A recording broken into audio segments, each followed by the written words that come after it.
Bonjour à tous. Compte tenu que les IA adaptateurs nous prennent beaucoup trop de temps, on s'est dit que ce serait peut-être pas mal d'avoir un autre concept de vidéo qui nous prendrait moins de temps, qui serait plus rapide à faire, sans laisser tomber les IA adaptateurs qui sortiront évidemment.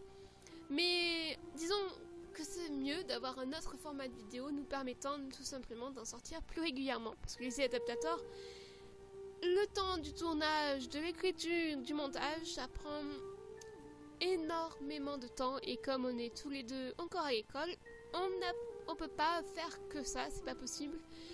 Donc voilà. Ceci est donc un nouveau concept de vidéo, une idée comme ça qui sert plus de texte, de test qu'autre chose, qui a pour but tout simplement de parler, de faire la biographie d'un personnage de fiction, quel qu'il soit, comme si c'était un personnage réel. Et aujourd'hui, nous allons faire la biographie de Sirius Black.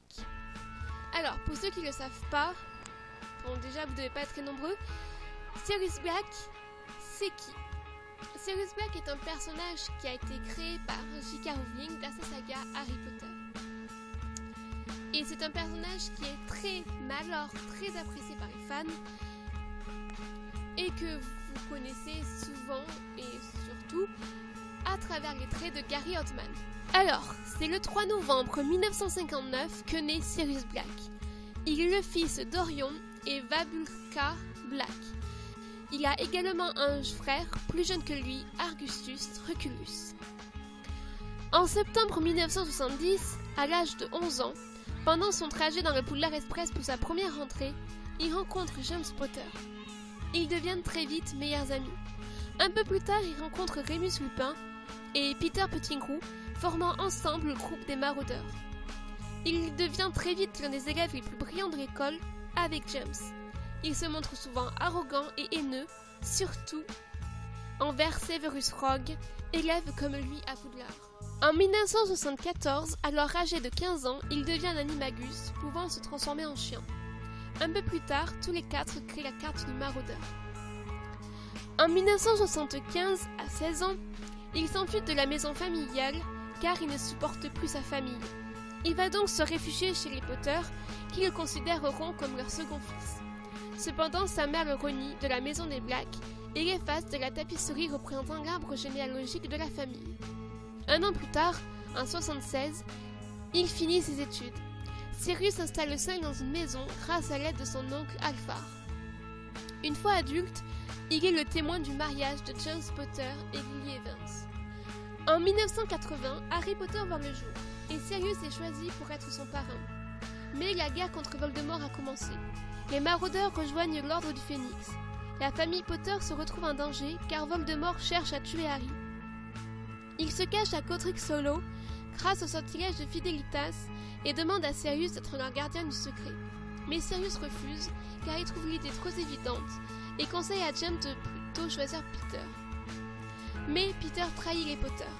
Sirius, sur sa moto volante, va rejoindre les Potter et découvre leur assassinat. Hagrid tente de le consoler et Sirius lui confie Harry et sa moto. Il part à la poursuite de Peter, afin de venger l'assassinat de ses amis. Il finit par le coincer dans une rue remplie de moldus. Peter accuse devant des témoins Sirius d'être responsable de la mort des Potter et se fait passer pour mort. Sirius est aussitôt arrêté. Il se fait juger par Partimus Croughton pour le meurtre des Potter et pour celui de Peter. Il est alors renvoyé à Azkaban. Une fois en prison, se sachant innocent, il résiste des traqueurs. En 1993, en lisant un journal, il reconnaît Peter et décide de le retrouver, afin de protéger Harry. Sous sa forme de chien, il parvient à s'échapper. Après la mise à mort de Buck, il attaque Ron afin de capturer Coulter. Harry et Hermione partent aider Ron. La vérité est enfin connue par les héros, mais Sirius est obligé de s'enfuir. Il s'envole sur le dos de Buck.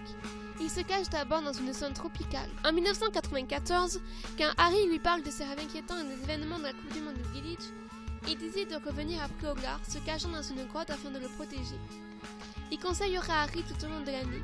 Le 24 juin 1995, après le retour de Voldemort, il est présent quand Harry raconte à Dumbledore ce qui s'est passé. Il part alors contacter les anciens membres de l'Ordre du Phénix. Il propose à l'Ordre de s'installer dans la vieille maison de son enfance, le Tour Scar Grimoire.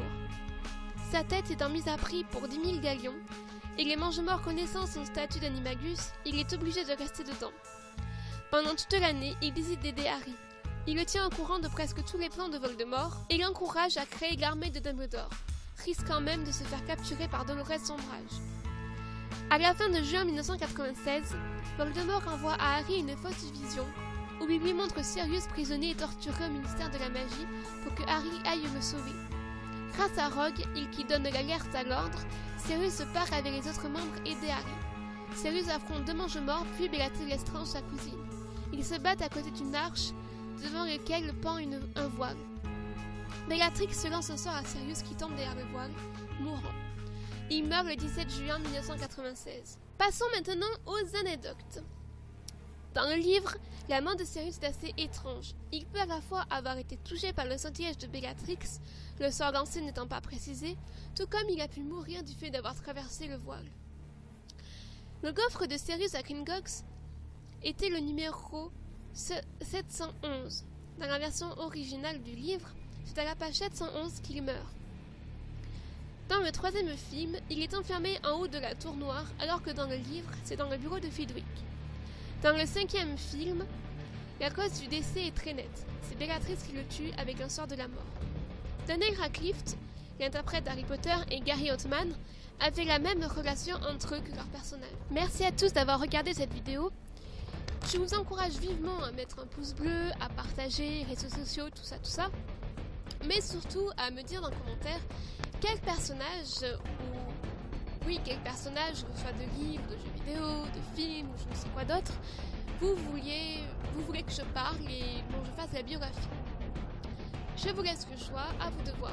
Les propositions les plus intéressantes ayant le plus de succès seront très probablement faites. Autre chose, sachez que je préférerais que les personnages proposés soient en rapport avec les épisodes de The Adaptator qui sortiront avant.